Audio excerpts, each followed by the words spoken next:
रात अच्छी खासी बीत चुकी थी। जब उमर हयात घर वापस आया था, वो सीधा अपने कमरे में आया था। दरवाज़ा धकेल कर अंदर दाखिल हुआ तो सामने ही बेड पर उसकी बीवी बैठी थी। उमर ने एक नज़र उसकी पीठ को देखा, फिर गहरी सांस भरता आगे आया। कमरे की बिखरी हालत देखकर उसे अंदाज़ा हो चुका था कि उसके पीछे यहाँ क्या कुछ हुआ होगा।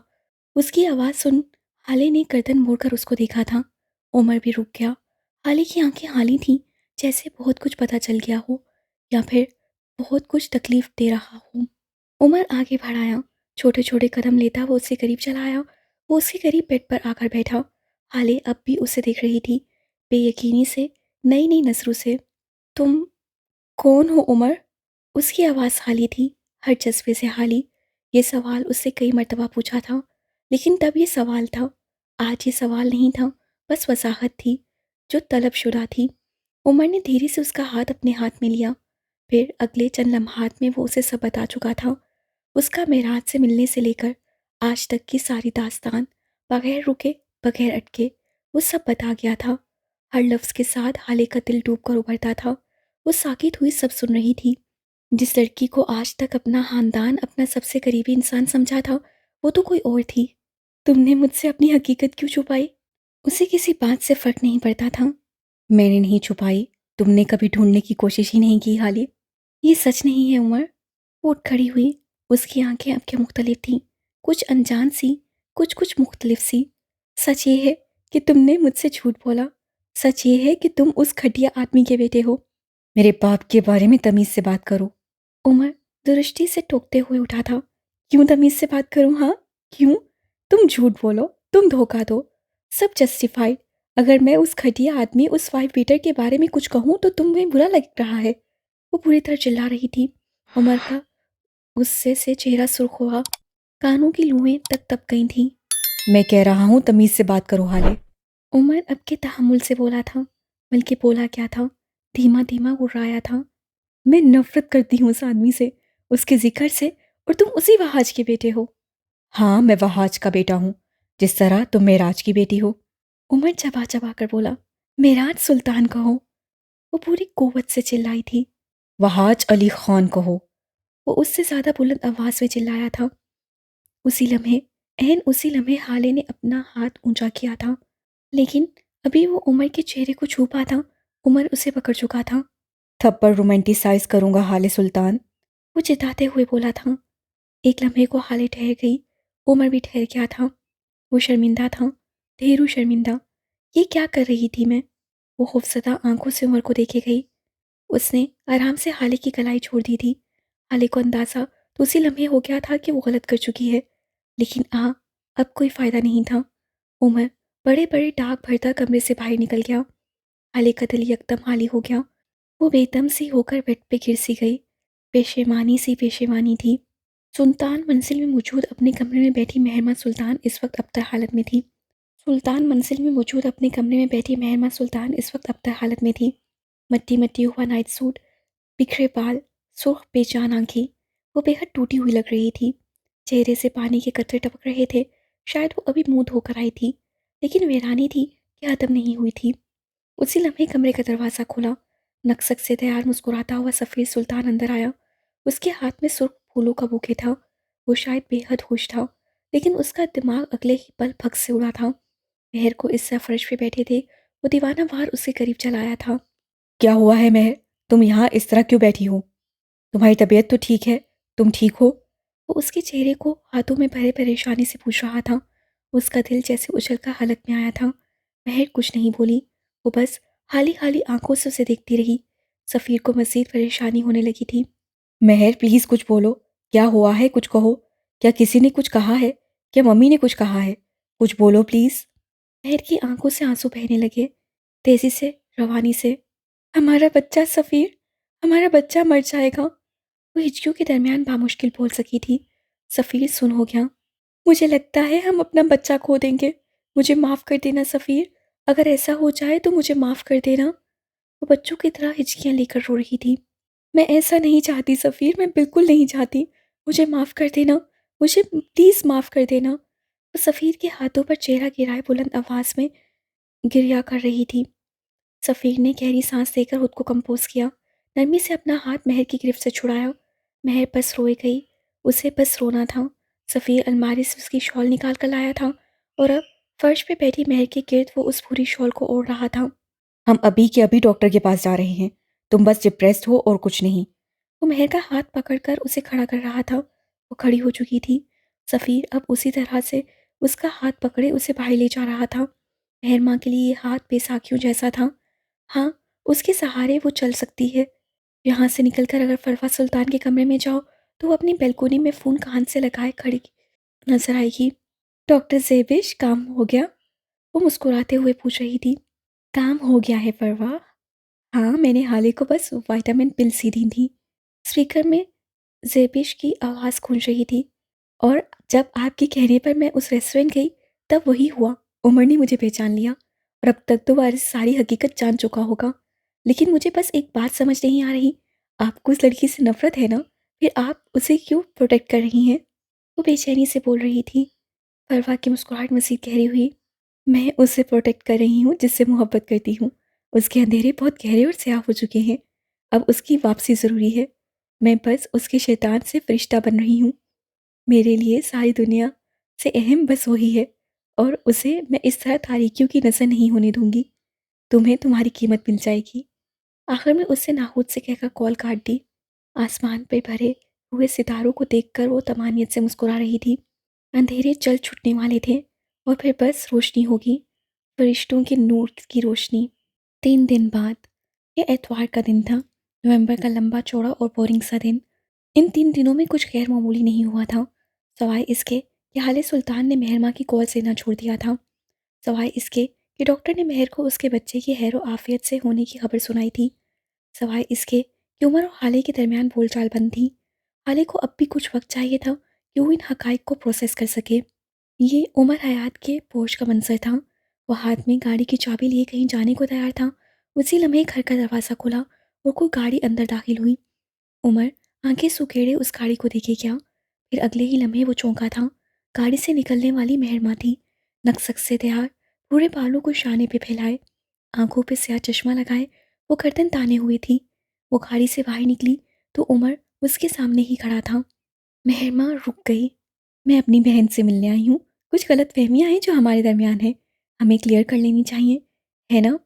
वो तुम्हारी शक्ल पे थूकेगी माहिरमा। उमर तल्खी से बोला था। उसे उमर हयात पे एतबार है। वो तुम्हारा हाथ पकड़कर तुम्हें घर से निकाल देगी और कहेगी मुझे मेरे शोहर पे एतबार है। क्या तुम फिर भी उससे मिलना चाहती हो? वो कुछ चिता रहा था, जैसे उस रोज़ के झगड़े के बाद भी, इतने रोज़ की बोलचाल बंद होने के बाद भी, उन दोनों के दरमियान मौजूद इतबार नहीं टूटा होगा, ना मैला हुआ होगा। Let's see.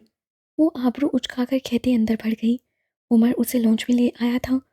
हाले वहीं बैठी थी, लैपटॉप कोट में रखे, बालों का गोलमोल जूड़ा बांधे वो स्क्रीन को तकती डिस्टर्ब लग रही थी। दफातन उससे चेहरा उठाया। सामने उसके 2 लोग थे। वो दोनों उसे बेहद अजीज थे।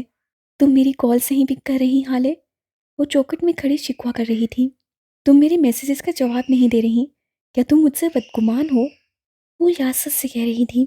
उमर बस उसे देख कर रह गया। हाले अलबत्ता कुछ नहीं बोली। मैं तुम्हारा बुरा चाहूंगी क्या? सोचो हाले, क्या मैं, मेहरमा सुल्तान, तुम्हारा बुरा चाह सकती है? मैंने तुम्हें डॉक्टर सेबिश नवीद का नंबर भेजा था। तुम डॉक्टर सेबिश बंगश के पास चली गई हाले। तुम नंबर्स याद नहीं रख पाती। बल्कि ये सब कुछ इसने किया है हाले। ये सब इस उमर ने किया है। वो अचानक से पेंतरा बदल गई थी। उमर अब भी कुछ नहीं बोला। आज वो नहीं बोलेगा, ये तय था। मेहरमा आगे बढ़ाई। ये पहले दिन से हम दोनों के ताल्लुक से चलता था हाले। कई दफ़ा कई दफ़ा फ़ोन करके मुझसे कह चुका था कि मैं तुमसे दूर रहूं, क्योंकि मैं तुम्हारा भला चाहती थी, क्योंकि मैं इसके मकरू अजाइम से वाकिफ़ थी। उमर ने उसको बीच में टोका। ये मेरे बारे में कम तुम्हारे अपने बारे में ज़्यादा बात हो रही है। वो संजीदगी से बोला तो महर को जैसे एक और मौका मिल गया। देखा तुमने हाले, तुमने देखा ना, ये मेरे साथ यही करता है। ये चाहता ही नहीं है कि मैं तुम्हारे साथ रहूं, तुम्हें गाइड करूं, तुम्हें इस सड़ी हुई शादी में फंसने ना दूं। वो हाथ उठा उठाकर तेज तेज बोल रही थी। हाले खामोशी से यकतक उसे सुनी गई। उमर अब आगे बढ़ाया था। ये सारी बकवास करने से बेहतर है कि तुम हाले को बता दो कि उसके अगवा में तुम शामिल रही हो। उमर तल्ही से बोला।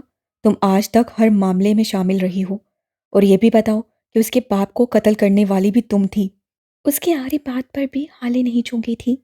वो बस महर के चेहरे को टकटकी बांधे देखे गई। वो दोनों अब आपस में भिड़ रह पड़े थे। तुम कभी भी हाले की खैर ख्वाह नहीं थी। तुम लालची और हरीस औरत हो। वो उंगली उठाकर कह रहा था। मैं अगर लालची और हरीस हूं तो तुम खुद क्या हो? घटिया इंसान हो तुम, अपनी बीवी को ताने देने वाले। वो ऐसा नहीं है। हाले ख्वाब की सी कैफियत में हल्की आवाज से बोली थी, लेकिन उन दोनों की बुलंद आवाज़ों में उसकी आवाज़ सबकर रह गई। सारी दुनिया जानती है मेहरमा तुम क्या हो और मैं क्या। क्या तुम वही नहीं हो जिससे मुझे सफ़ीर और हाले की तस्वीर भेजी थी ताकि मेरा दिल मेरी बीवी की जानिब से खराब हो सके। तुम खुद क्या हो उमर?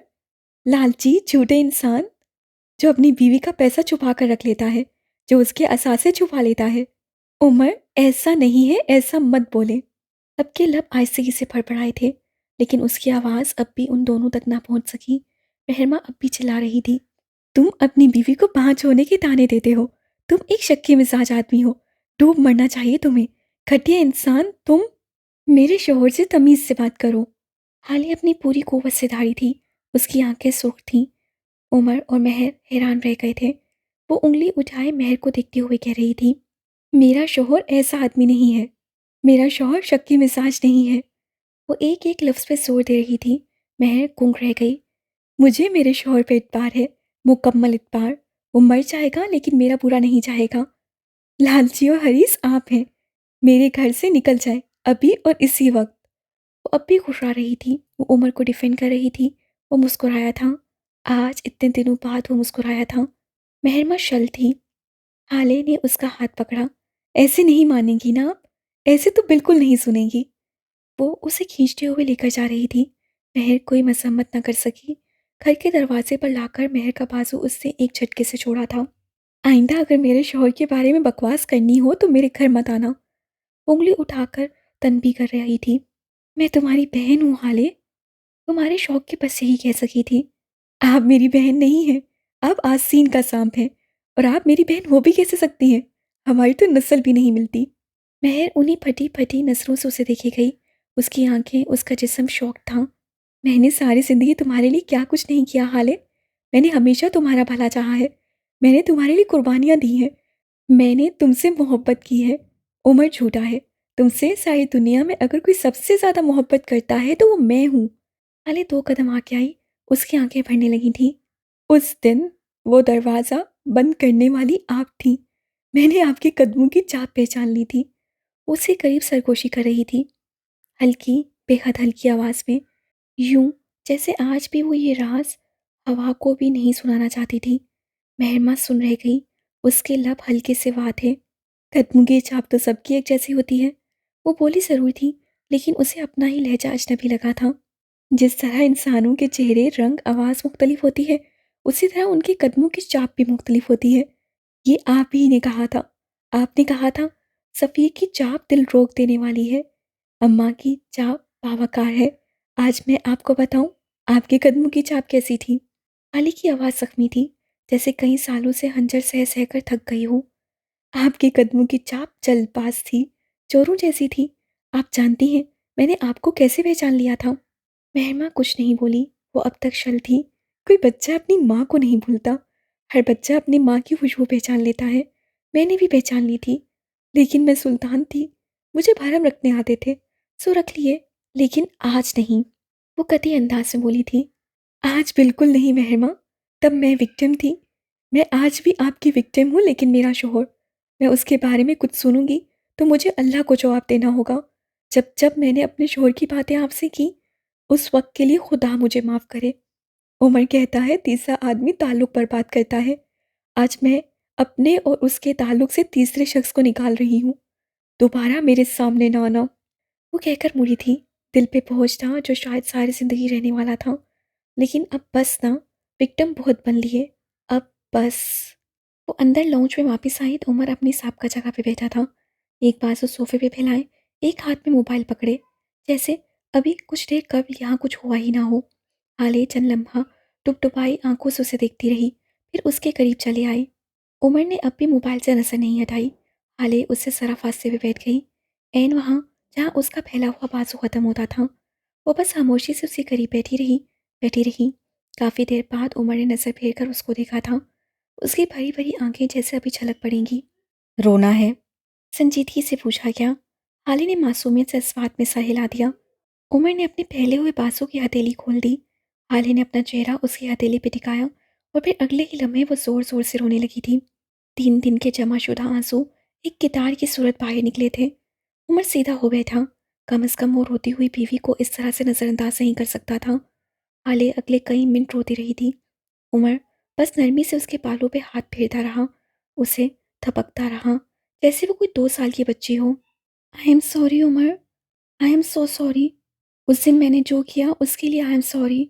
वो रोते हुए मुश्किल बोल सकी। उमर ने नफ़ी में सर हिलाया। तुम्हें सॉरी बोलने की कोई ज़रूरत नहीं है हाले, गलती मेरी थी। वो उसी तरह उसके बालों को थपकी देते हुए बोला। हाली के आंसू थम गए। वो ताज्जुब से उसे देखी गई। गलती मेरी थी कि मैंने हम दोनों के दरमियान कोई बाउंड्री नहीं बनाई। मुझे तुम्हारा हाथ तब रोकना चाहिए था जब तुमने मेरे ऊपर चाय गिराई थी। अगर उस दिन हाथ रोका होता तो आज हाथ उठता नहीं। हाली को एक बार फिर ढेरों शर्मिंदगी हुई थी। मुझे आज तक लगता था उस दिन मैंने तुम्हें इसलिए नहीं रोका क्योंकि तुम सदमे में थी, लेकिन नहीं, वजह ये नहीं थी। वो बोल रहा था और हाले उसी तरह चेहरा उसकी हथेली पे टिकाए उसे सुन रही थी। वजह ये थी कि उस दिन मैं गिल्टी था। मुझे लगता था तकलीफ मेरा हक है, थप्पड़, चलना मरना मेरा हक है, मैं ही डिज़र्व करता हूँ। लेकिन मैं गलत था। कोई भी वाक़या, कोई हादसा या मौत या फिर गम किसी को भी ये हक नहीं है कि वो आपसे आपके जिस्म पे तशद्दुद करवाए। तो अगली बार ये हाथ उठना भी नहीं चाहिए हाले, वरना हमारा ताल्लुक बहुत मुश्किल हो जाएगा। मैं कह रही हूँ ना गलती हो गई उमर। अब की हाले को बुरा लगा था। उमर ने सादगी से उसे देखा। अगर यही सब मैं करता तो? अब क्या तुम मुझ पर हाथ उठाओगे? वो पूरा मानकर बोली थी। चेहरा उसकी हथेली से नहीं उठाया। अलबत्ता उमर का बालों को थपकता हाथ जो कि रुक गया था, उसे अपने ही हाथ से पकड़कर एक बार फिर खुद को ही थपकी देने लगी। मेरा सिर्फ बात करना ही इतना बुरा लग रहा है और तुम कर चुकी हो वो सही। उमर उसके चेहरे को देखता हुआ कह रहा था। असल में पता है क्या हाल है, हमारे माशरे में औरत का थप्पड़ या तो जस्टिफाइड हो जाता है या फिर रोमांटिसाइज। मर्द मारे तो जानवर। हमारे नॉवेल, फिल्म और ड्रामों में भी तो यही दिखाया जाता है। औरत का मर्द को थप्पड़ मारने पर हमेशा लोग नम आंखों से मुस्कुरा देते हैं और सीन रोमांटिसाइज हो जाता है। हालांकि ये भी उतना ही गलत है, उतना ही जुर्म है जितना एक मर्द का औरत को मारना। सो गलती मानो और उसे जस्टिफाई ना करो। आखिर में उससे नरमी से बात खत्म की थी। क्या अब तुम मुझसे नाराज नहीं हो? वो चेहरा उठाते हुए कह रही थी। गो के तुमने मुझसे एक मुहज़िब इंसान की तरह माफ़ी नहीं मांगी, लेकिन यहाँ बैठकर मेरी मोहब्बत में जो आंसू बहाए हैं उनकी खातिर माफ़ किया। हाले नम आंखों से मुस्कुराई। तुम्हारे लिए नहीं रोई मैं, मेरे अपने 1,000 मसाइल हैं। वो गर्दन अकड़ाकर बोली थी। हाँ हाँ, और उन 1000 मसाइल का हल तुम्हारे शोहर का हसीन डिम्पल वाला चेहरा है ना? वैसे मैं सोच रहा हूँ, इतने दिन बगैर मेरी आवाज़ सुने तुम रह कैसे ली? वो सोचते हुए कह रहा था। मैं अल्हम्दुलिल्लाह बहुत खुश और सुकून से रही हूँ, तुम्हारे तानों और हमेशा अपने हुस्न की तारीफों से दूर। वो कहते हुए उठी थी। मान लो हाले हयात, तुमने उमर हयात को बहुत मिस किया है। उमर मुस्कुराते हुए बुलंद आवाज से बोला था। हाले ध्यान दिए बगैर उठकर जाने लगी। उसी लम्हे दरमियान में रखी छोटी सी मेज पर रखा डेकोरेशन पीस नीचे गिरकर चकनाचूर हो गया। हाले ने बेख्तियार अपना माथा छुआ। माशाल्लाह, तोड़ दिया? दो और तोड़ो, मैं तो चर्च भेजकर कमाता हूँ। वो उसके तंज पे मुड़ी। चेहरा सुर्ख हो गया। अल्लाह अल्लाह कितना बोलते हो तुम? अल्लाह अल्लाह सुनती तो तुम एक भी नहीं। उसी के अंदाज से बोला तो हाले ने बेचारगी से उसे देखा। तुम क्यों करते हो मेरे साथ ऐसा? वो आजिज आ गई थी। उमर मुस्कुराते हुए आगे को हुआ। कुछ दिन पहले तुम खुद ही शिकायत कर रही थी कि तुम्हारी कोई नंद नहीं है, ना ही सास को फैमिली पॉलिटिक्स में इंटरेस्ट है। तो अब मैं उन दोनों की कमी पूरी कर रहा हूँ। कैसी है मेरी परफॉर्मेंस? मैं थोड़ी देर और रो लूं? वो मासूमियत से बोली। रोना है तो कोई और जगह देखो, मेरा हसीन हाथ तुम्हारा तकिया नहीं है। वो हाथ चलाते हुए बोला था। उमर। वो पूरी कुव्वत से चाहिए थी। उमर अच्छा अच्छा अब कुछ नहीं कहता वाले अंदाज में उठा। अब वो उससे करीब खड़ा कुछ कह रहा था। हाले ना चाहते हुए भी हंस पड़ी थी। इस आदमी के साथ गुजारा मुश्किल था, नामुमकिन नहीं। अगले दिन वो एक बार फिर डॉक्टर गजाला रूही की क्लिनिक चली आई थी। आज का सफ़र लंबा और थका देने वाला था। वो उस औरत के पास कई बार आ चुकी थी, लेकिन जितना लंबा सफ़र आज लगा था, पहले कभी ऐसा नहीं हुआ था। वो एक बार फिर उस सीले सोफे पे बैठी थी। आज फिर पूरे बाल चेहरे के अतराफ में गिर रहे थे। आज फिर वो मुस्तरब थी। फसाला रूही उसे गौर से देख रही थी। क्या तुम ब्लेम गेम खेलना चाहती हो? क्या तुम दिमाग को कैसे आज़ाद करना चाहती हो? ये ज़रूरी है हाले, तुम्हें ये करना चाहिए। जब तक असल मुजरिम को ब्लेम नहीं करोगी, तुम्हारा दिमाग इसी तरह थका रहेगा। हाले ने नजरें उठाकर उसे देखा।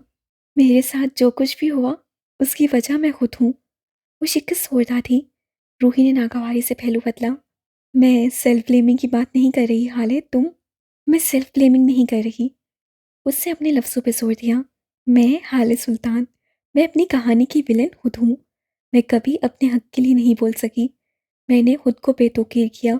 मैंने डॉक्टर, वो उंगली से सीने पे दस्तक दे रही थी।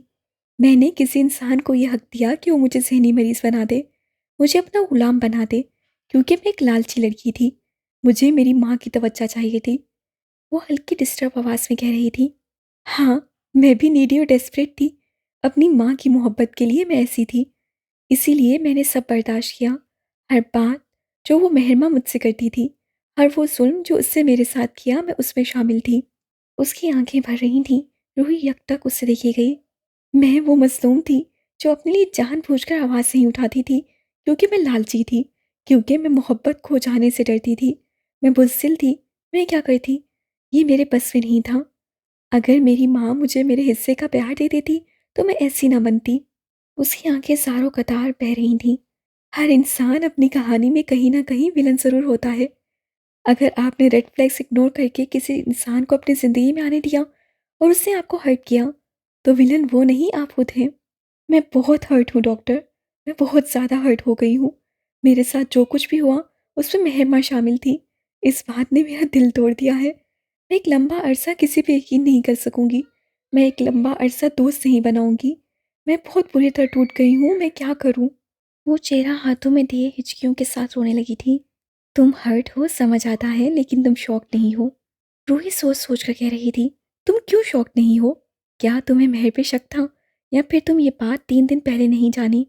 तुम्हें ये बात पहले से पता थी? आह मेरे खुदा, तुम्हें ये बात पता थी? उसने जैसे पहेली हल कर ली थी। हाले ने आहिस्तगी से चेहरा उठाया, गीली आंखों से अपने सामने बैठी लड़की को देखा और धीरे से इस बात में सर हिला दिया। जादू उसकी मंशा नहीं, मजबूरी थी। मैं जानती थी ये कौन लिख सकता है। उसने जैसे इतराफ़ किया हो। मैं जान गई थी जब उमर मुझसे पूछने आया था। मैं उसी दिन जान गई थी, लेकिन बस चुप थी। वो यासत से बोल रही थी। आवाज़ में रंज था। मैं चाहती थी ये झूठ निकल आए। मैं चाहती थी मेरे अंदाज़े गलत हों, लेकिन नहीं हो सके।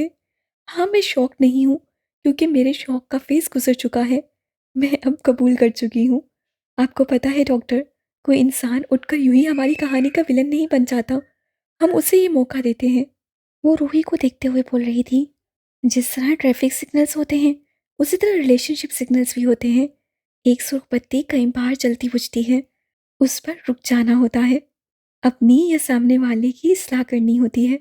लेकिन मैं नहीं रुकी। उसने जैसे खुद का मजाक उड़ाया। मैं नहीं रुकी, क्योंकि अगर रुक जाती तो मेरे लिए मज़ीद मुश्किलें बन जाती। मैं डर गई थी। मेरे लालच और मोहब्बत की भूख ने मुझे सब सहने पे मजबूर किया। मेहरमा मेरी कहानी की विलन नहीं है। मैं अपनी कहानी की विलन हूँ। जब मैं अपने लिए नहीं बोल सकी, अपने लिए नहीं उठ सकी, जब मैंने चाहते हुए उसका जुल्म बर्दाश्त किया, तो मैं मज़लूम नहीं हूँ। मैं ज़ालिम हूँ, अपनी जान के साथ। जुल्म किया मैंने। उसे अब सर सोफे की फुर्श से टिका दिया था। रूह आगे को हो बैठी। देखो हाले, हम चाहे ज़ालिम थे या अपने साथ अच्छे नहीं रहे, लेकिन किसी भी इंसान को हक नहीं था कि वो हमारे जिस्म या रूह को तकलीफ दे।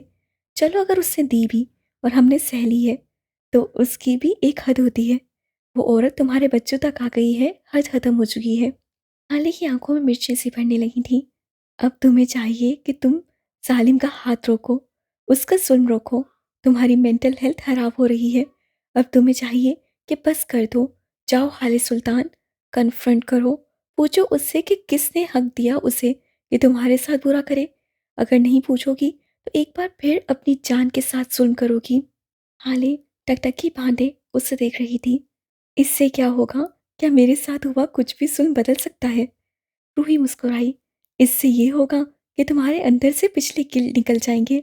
तुम्हारा दिमाग पुरसुकून होगा। तुम्हारा जिस्म और दिल तुमसे खुश होंगे कि तुम उन दोनों के लिए बोली हो। तुम्हें नहीं लगता कि हर जुल्म की एक हद होती है और अगर वो हद ख़त्म हो जाए तो उसके खिलाफ बोल उठना चाहिए। आले कुछ नहीं बोली।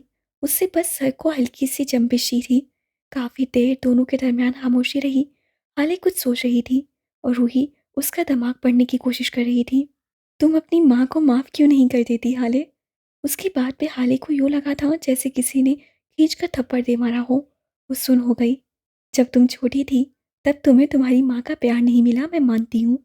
वो संजीदगी से पुत बनी हाले को देखते हुए बोलती रही।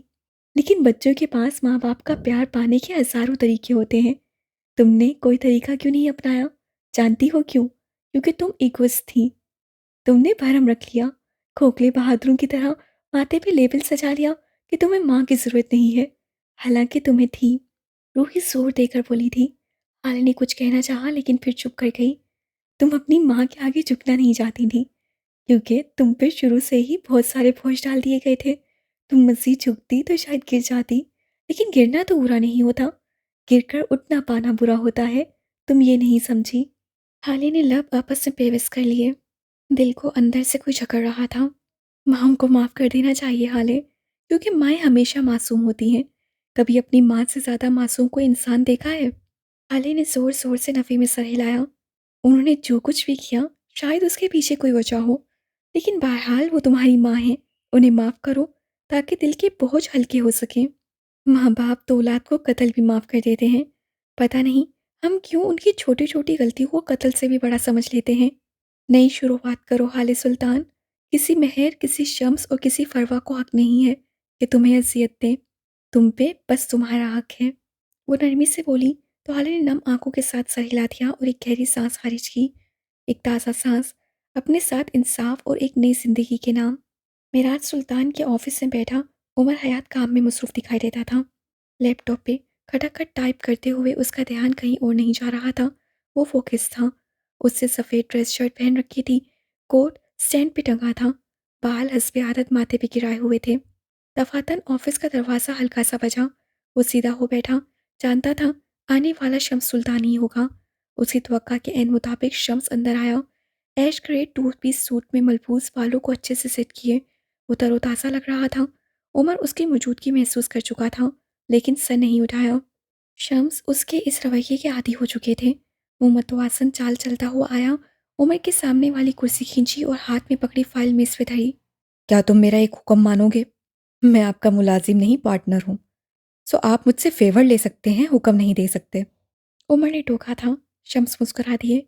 ना जाने क्यों उन्हें ये आदमी बुरा नहीं लगता था। ये फाइल अपनी बीवी को दे दो।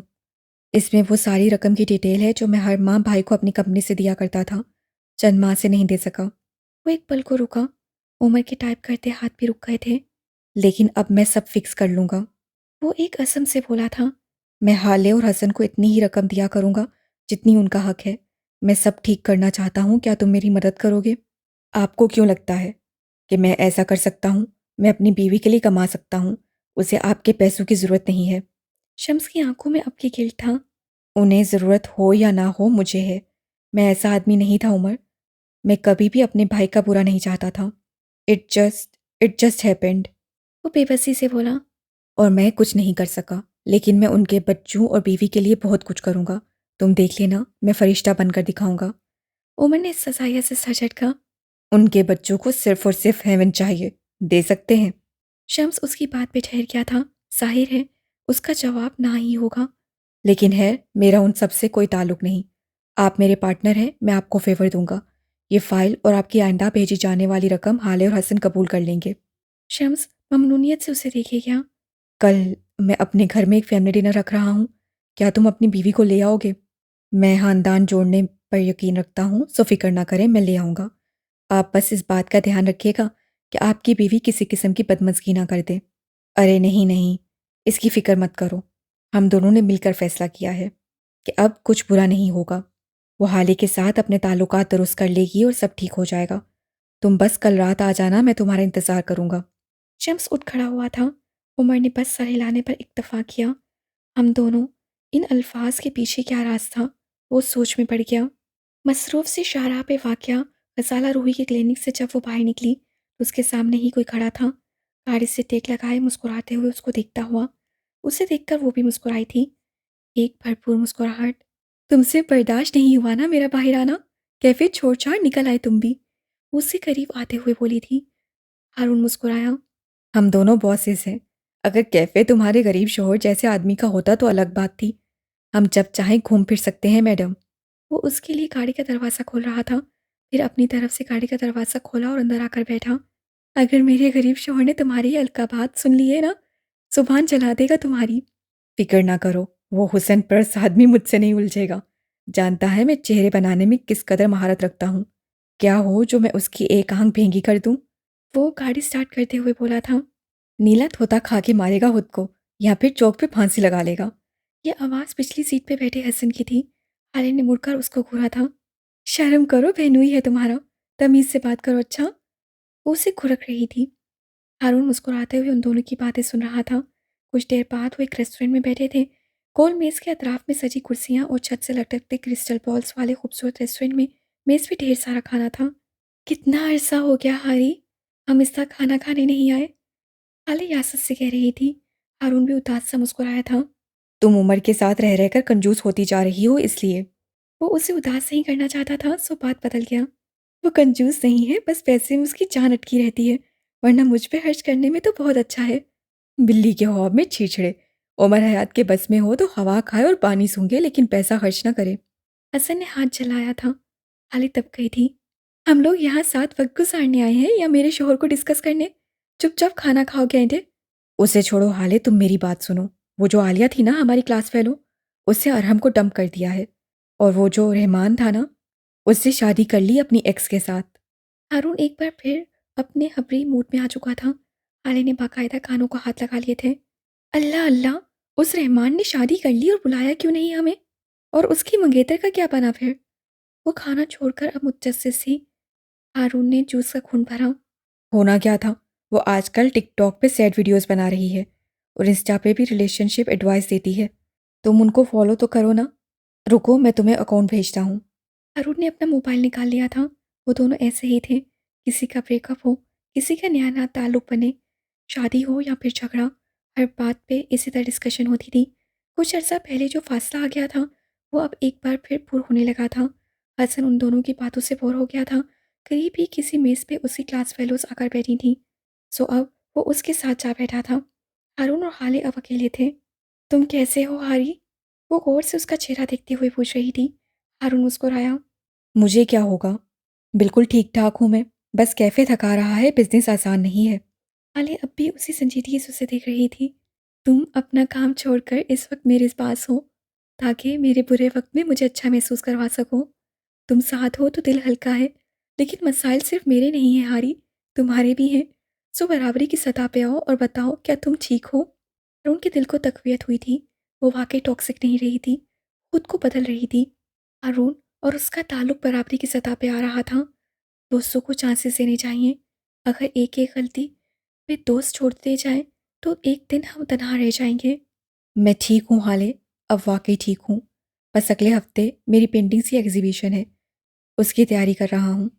उससे बात खत्म करते हुए चावलों का चमचा मुंह में रखा था। नर्विस हो? हाले ने नरमी से पूछा। हम आर्टिस्ट लोग हैं, नर्वस नहीं होते। मैं जानता हूँ मेरी पेंटिंग्स कभी दुनिया के अजायब में शुमार नहीं होंगी।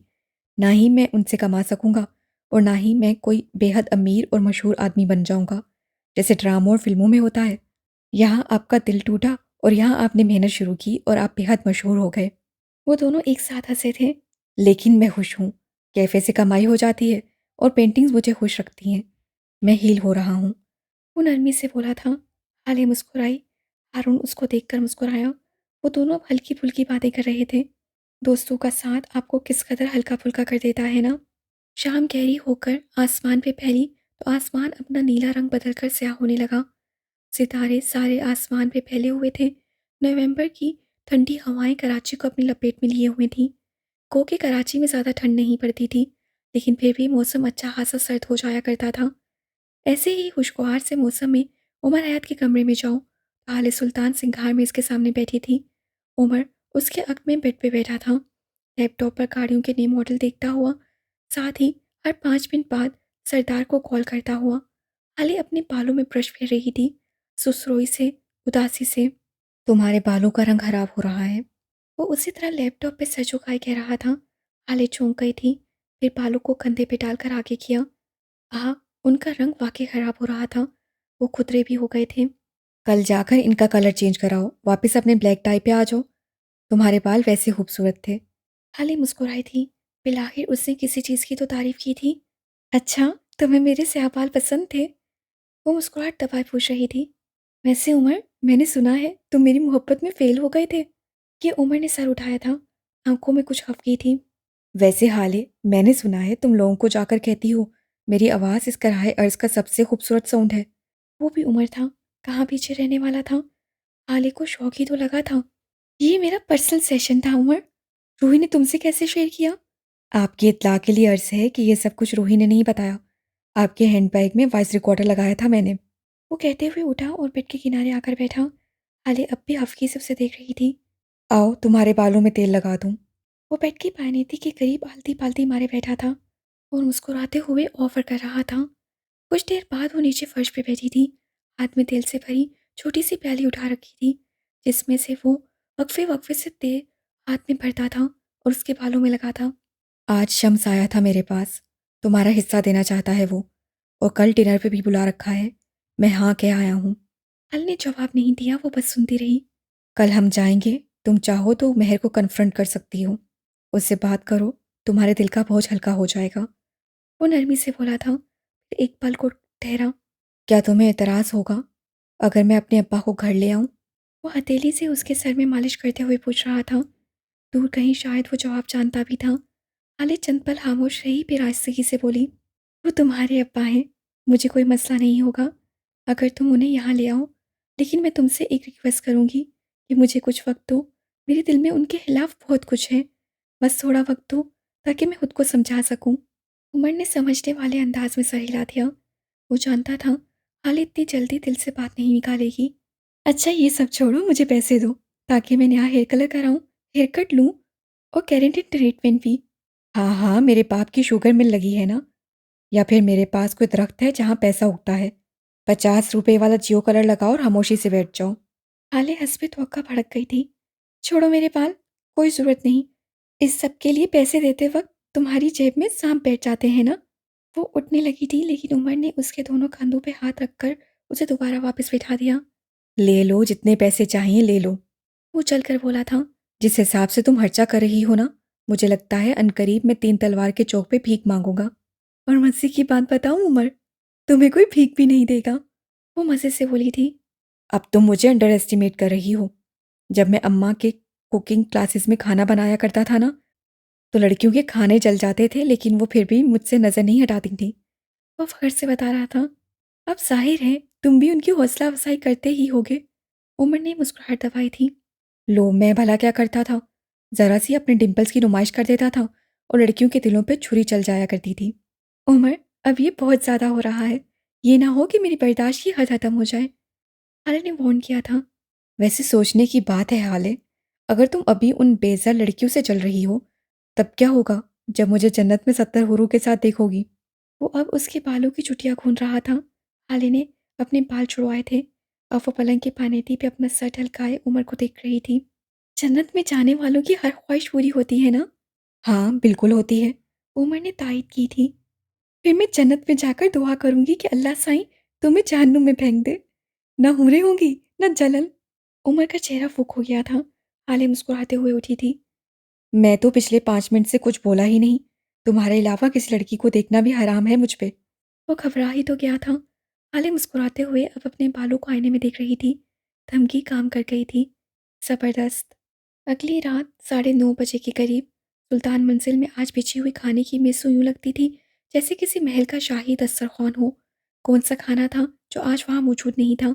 कौन सा मशरूब था जिसकी कमी महसूस होती? खुशकपियों के दरमियान खाना खाया जा रहा था। सरबराही कुर्सी पे शम्स बैठे थे। उनकी दाईं तरफ सफ़ीर और उनके साथ मेहरमा। इसी तरह उनकी बाईं जानिब हाले सुल्तान थी और उसके साथ बैठा उमर हयात। हाले के साथ वाली कुर्सी पे यूसुफ सुल्तान बैठे थे। वो हाले की मौजूदगी से बेतहाशा खुश थे और आज उन्होंने इसीलिए सरबराही कुर्सी छोड़कर हाले की साथ वाली कुर्सी चुन ली थी। हाले सबसे बात कर रही थी, दादा से, अपनी माँ से, फरवा से और यहाँ तक कि सफ़ीर से भी। सफ़ीर ने भी उससे हल्की-फुल्की बात की थी। वो चाहे मासी में जैसा भी रहा हो, लेकिन एक मासी वो भी था, जिसमें सफ़ीर उसका बेहतरीन दोस्त रहा था। उमर तुम्हारा ख्याल तो रखता है ना? यूसुफ सुल्तान ने सरगोशी की थी। हाले मुस्कुरा दी। वो कम अज़ कम इस शख्स से नाराज़ नहीं रह सकती थी। बहुत ख्याल रखता है दादा जान, बहुत अच्छा है। थोड़ा पैसे के मामले में कंजूस है, बाकी सब ठीक है। वो भी उन्हीं की तरह सरगोशी कर रही थी। यूसुफ सुल्तान तो फूले नहीं समा रहे थे। आज हाले बिल्कुल नॉर्मल थी। ना उसने पिछली बातें दोहराई थी और ना उसने कोई बात कही थी। मेराज का शागिर्द है, कंजूस तो होगा ना। वैसे एक बात है, लड़का है हैंडसम। दादा की बात पे हाले ने उनको घूरा। मैं खिड़ी खट शया, मैं कौन सा कोई कम हूँ। वो उसकी बात पे नम आंखों से हंस पड़े थे। मेरे को सराय की अजका पहले इतनी मीठी कढ़ी काई नहीं लगी। मुझे सराय की आज से पहले इतनी मीठी कभी नहीं लगी, वो कह रहे थे। मुझे माफ़ करना हाले, मैं मजबूर और कमज़ोर था। तुम्हारी जुदाई अब मेरे बस की बात नहीं। तुम अब मुझे मत छोड़ना। वो जैसे इल्तिजा कर रहे थे। हाले के दिल को किसी ने पकड़ कर दबाया था। उससे जख्मी आंखों से सामने बैठी महर को देखा, जो उन्हीं दोनों को देख रही थी। हम दोनों को कोई दूर नहीं कर सकता दादा, वो बुलंद आवाज से बोली थी। सब खाना रोक कर उसे देखे गए। हम एक खून हैं, एक नस्ल। मैं आपके बेटे का खून हूँ, मैं आपकी औलाद में से हूँ। हम में फासले आ सकते हैं, बदगुमानी आ सकती है, लेकिन तीसरा नहीं आ सकता, है ना दादा? वो कह तो यूसुफ सुल्तान से रही थी, लेकिन उससे आंखें महर के चेहरे पे गाड़ रखी थीं। यूसुफ सुल्तान ने उसका हाथ थाम कर चूमा था। हाले उनके कंधे से लग गई थी। अब बस महर की बर्दाश्त अब खत्म हो चुकी थी। वो उठ खड़ी हुई, आंखों में तपिश लिए हाले को देख रही थी। आ जाओ हाले, तुम्हें अपनी शॉपिंग दिखाऊं। तुम्हें देखनी थी ना? वो लफ्ज़ों पे जोर दे रही थी। महर बेटे, इसे खाना खा लेने दो। शम्स से टोका था, लेकिन हाले, मैं वाकई देखना चाहती हूँ, कहते हुए उठी थी। उमर ने एक नज़र हाले को देखा। हाले ने पलक झपक कर उसे तसल्ली दी थी। उन दोनों का रुख अब मेहरमा के कमरे की जानिब था। ना जाने क्या था जो अब होने जा रहा था। वो उसे लिए अपने कमरे में चली आई थी। अब वो दोनों एक दूसरे के रूबरू थी। पूरी आंखों ने स्याह आंखों में देखा था। चली जाओ हाले प्लीज़। उसकी आंखों में मिन्नत थी, उसके लहजे में मिन्नत थी। मुझे मेरा जवाब दे दे, मैं चली जाऊंगी। लेकिन आप जानती हैं मेरे जाने से कुछ नहीं होगा। मैं हमेशा यही रहूंगी, सफ़ीर के दिल में और दादा के दिल में। आप मुझे वहाँ से कैसे निकालेंगी? हाले की आवाज़ में रंज था। मुझे बस मेरा जवाब दें। क्यों? आखिर आप मेरे साथ ऐसा कैसे कर सकती हैं? आपको तो मुझसे मोहब्बत थी ना? वो नहीं रोना चाहती थी, लेकिन आंसू खुद ब खुद उसकी आंखों से फिसल रहे थे। मेहरमा ने चंद लम्हा उसको देखा और फिर उसका हाथ पकड़े फर्श पे बैठ गई। मैं तुमसे आज भी उतनी ही मोहब्बत करती हूँ हाले। उससे अपना हाथ हाले के चेहरे पे रखा। तुम मेरे लिए आज भी ज़रूरी हो। मैं आज भी तुम्हें हर्ट नहीं करना चाहती, वो खिली आवाज़ में कह रही थी। हाँ, मैं मानती हूँ मेरी वजह से तुम्हें बहुत कुछ सहना पड़ा, बहुत कुछ बर्दाश्त करना पड़ा। लेकिन हाले, क्या मैंने बचपन से यही सब नहीं सहा? क्या मैंने एक परफेक्ट लाइफ गुजारी? क्या मैं तुम्हारी वजह से इग्नोर नहीं हुई? कोई मुझे नहीं देखता था क्योंकि आगे तुम थी, लेकिन मैंने कभी शिकायत नहीं की। क्या मैंने की? हाले ने सख्ती से लब भींच लिए, वो रोना नहीं चाहती थी। मैंने तुमसे मोहब्बत का हक अदा किया, और आज अगर तुम मुझसे मोहब्बत करने का हक अदा करना पड़ रहा है, तो तुम पीछे हट रही हो। क्या मैं वही नहीं जिससे तुम्हें तब मोहब्बत दी जब तुम्हारी सगी माँ ने तुम्हें छोड़ दिया था? तासुब से पूछ रही थी वो। क्या मैं वही नहीं हूँ जिससे हर बात में हमेशा तुम्हारा साथ दिया? हाँ, मैंने बहुत कुछ गलत किया था, अब भी कर रही हूँ, लेकिन तुम मुझसे मोहब्बत करती हो हाले। क्या मेरा तुम पर इतना भी हक नहीं? सफ़ीर को ड्रग्स देना, दादा को व्हीलचेयर पे बिठा देना, इसे कैसे जस्टिफाई करेंगी?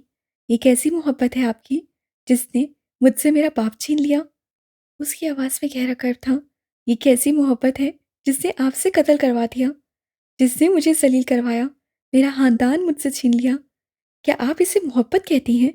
हाले के लहजे में हकारत थी। यही तो मोहब्बत है। हर मोहब्बत में आपको कुछ ना कुछ करना होता है। मैंने तुम्हारी मोहब्बत में बहुत कुछ सहा था। अब तुम्हारी बारी थी। अब और सफ़ीर के लिए मैंने खुद को बेवकार कर दिया। अब उनकी बारी थी। हर कोई अपना-अपना हिस्सा निभा रहा है हाले। तुम्हें अगर मुझसे कभी मोहब्बत रही है, तो तुम्हें शिकायत का हक नहीं है। क्या तुमने कभी मुझसे मोहब्बत की है?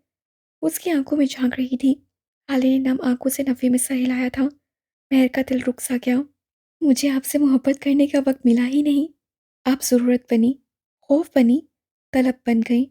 लेकिन आज तक मुझे लगता है मैं आपसे मोहब्बत नहीं कर सकी। और अब ये जानने के बाद कि आप मेरे बाप की कातिल हैं, मैं आपसे नफ़रत भी नहीं कर पा रही। वो बेबसी से बोली थी, आप मेरे लिए कुछ नहीं हैं, कुछ भी नहीं। मुझे आपके लिए कुछ महसूस नहीं हो रहा। मेरा दिल खाली है। अगर कोई आपको मेरे सामने मार दे तो मुझे फ़र्क भी नहीं पड़ेगा। लेकिन मैं आपको अपने हाथों से मार कर भी खुद पे ज़ुल्म नहीं कर सकती। आप मेरे अगवा में शामिल थी। आपने सफ़ीर को तस्वीर भेजी और उसके बाद जो कुछ भी किया सब माफ़ कर दूँगी। लेकिन जो आपने मेरे बाप के साथ किया, मैं उसके लिए आपको कभी माफ़ नहीं करूँगी। हाले मैं आपकी मोहब्बत बस लेना जानती है। आप हिर्स की मारी औरत हैं। आपको पता ही नहीं कि मोहब्बत बस देने का नाम है। आप किसी को मफलूज करके उसे झुकाना मोहब्बत समझती हैं और मैं उस मफलूज जिस्म को अपने हाथ से खड़ा करने को मोहब्बत समझती हूँ। आप किसी को ज़हनी अज़ियत देना मोहब्बत समझती हैं और मैं उसी इंसान की ज़हनी अज़ियतों के सद्भाव को मोहब्बत समझती हूँ। आप कहती हैं, आपने ये सब सफ़ीर के लिए किया। उसने एक पल को रुक कर महर की आंखों में देखा। आप झूठ कहती हैं। ये सब कभी भी सफ़ीर के लिए नहीं था। ये सब हमेशा आपने यूसुफ सुल्तान के लिए किया था। सफ़ीर बस एक खिलौना था जिसे आपने इस्तेमाल किया। हाले उठ खड़ी हुई थी। मेहरमा उसे देखे गई। अब बस मेहरमा, अब मैं तुम्हें मज़ीद अपने खून के ताल्लुकात से खेलने नहीं दूँगी। अब अब्बा और सफ़ीर के साथ मज़ीद गेम्स नहीं। अब मज़ीद किसी का बाप कत्ल नहीं होगा क्योंकि वो रुकी। महर को कुछ अजीब लगा था। अंदर आओ सफ़ीर सुल्तान। ये अल्फाज नहीं थे, सीसा थे। महर चलकर राख हो चुकी थी और हाले की आंखों में वैसा ही इंतकाम था जैसा उस रोज़ शाहताज के घर जाने पर। वो अंदर आया था। ये सफ़ीर कोई और था। बेयकीन, शौक आंखें, पथराया हुआ चेहरा, शल सा जिस्म। वो जैसे अपने कदमों पे ही खड़ा नहीं हो पा रहा था। हाले ने उमर के नंबर में मैसेज छोड़ा था। सबको लेकर आ जाओ। जादूगरनी को जलावतनी की सज़ा सुनाई जाएगी। वो अब गर्दन सीधी ये सफ़ीर को देख रही थी। सफ़ीर आगे आया। मेहरमा का चेहरा सफ़ेद पड़ चुका था। वो अभी से मुर्दा हो गई। मैं एक्सप्लेन कर सकती हूँ सफ़ीर। उसकी आवाज़ किसी खाई से आती थी। ये सब इस तरह नहीं है। ये मैं आपको बता रही हूँ, मैं हाले झूठी है। मैं आपको समझाती हूँ। उसके अल्फाज बेरब थे। ज़ुबान पे लकनत तारी हो गई थी। सफ़ीर बस उसे देखे क्या। लोगों के कदमों की चाप सुनाई देने लगी थी। कोई व्हीलचेयर घसीटता हुआ इधर ही आ रहा था। मेहरमा को आज पता चला था समातें कितना बड़ा अज़ाब होती हैं। How could you do this to me? वो बेयकीनी से बोला था। मैंने तुम्हारा क्या बिगाड़ा था? मैं तो मैंने तो कभी तुम्हारा बुरा नहीं चाहा महर। मैं तो तुम्हारा दोस्त था ना। वो इतना हैरान था कि हद नहीं। महर की आंखों में बेबसी और तैश के मारे आंसू भरने लगे। उससे मदद तलब नजरों से हाले को देखा था, लेकिन वो नजर फेर गई थी। मैंने कभी तुम्हें कोई तकलीफ नहीं दी और तुम इस हद तक गिर गई। तुम्हें लगा मैं पागल हूँ। तुमने हाले के साथ इतना बुरा किया। अब के सुल्तान मंजिल के तमाम मकीन अंदर आ चुके थे। तुम्हारी जुरत कैसे हुई घटिया औरत? सफ़ीर पूरी कुव्वत से धरा था। महर सहम कर पीछे हटी। फरवा ने बाकायदा दिल पे हाथ रखा था। यूसुफ सुल्तान नासमझी से सब देख रहे थे। बाकी सब रिलैक्स थे। गोया सब जानते थे। मैं आपको समझाती हूँ सफ़ीर। मैं आपको सब बताती हूँ। मुझे बस एक मौका दे। मैं आपको हर बात समझा सकती हूँ। वो रोते हुए बोल रही थी। क्या समझाओगी तुम मुझे? हाँ, क्या समझाओगी? वो चीख रहा था। तुम मुझे ये समझाओगी कि क्यों तुमने मेरी मंगेतर का नाम किसी और के साथ जोड़ा, या फिर ये समझाओगी कि क्यों तुमने मेरे चचा का कत्ल किया? उसकी आखिरी बात पर हर एक ने दम साध लिया था। सफ़ीर जुनूनी अंदाज में कुर्रा रहा था। तुम मुझे ये समझाओ कि क्यों तुमने मुझे ड्रग्स देना शुरू की और क्यों तुमने मेरे दादा को मफलूज करके बिठाया? बोलो, वरना आज मैं तुम्हें जान से मार दूंगा। सफ़ीर का बस नहीं चलता था कि उसके टुकड़े टुकड़े कर दे। उसकी हालत पे किसी पागल का गुमान होता था। मेहरमा बस बेआवाज़ आंसू बहाती रही। ये झूठ है सफ़ीर, ये सब झूठ है।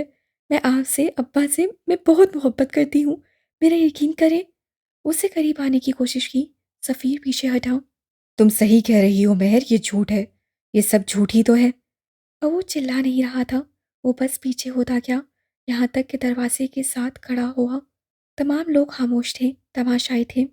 आज मैं तुम्हें बताऊंगा कि सच क्या है।